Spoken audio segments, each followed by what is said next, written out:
好，第4课是我们的刹车调整，可以看到这是前刹号所连接的是左边的刹车。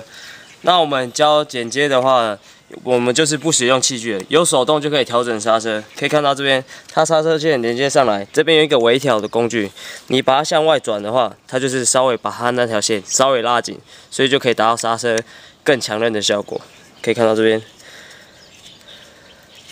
通常这个要转开，一起调动。然后最后再把这个锁紧，这就是刹车的调整。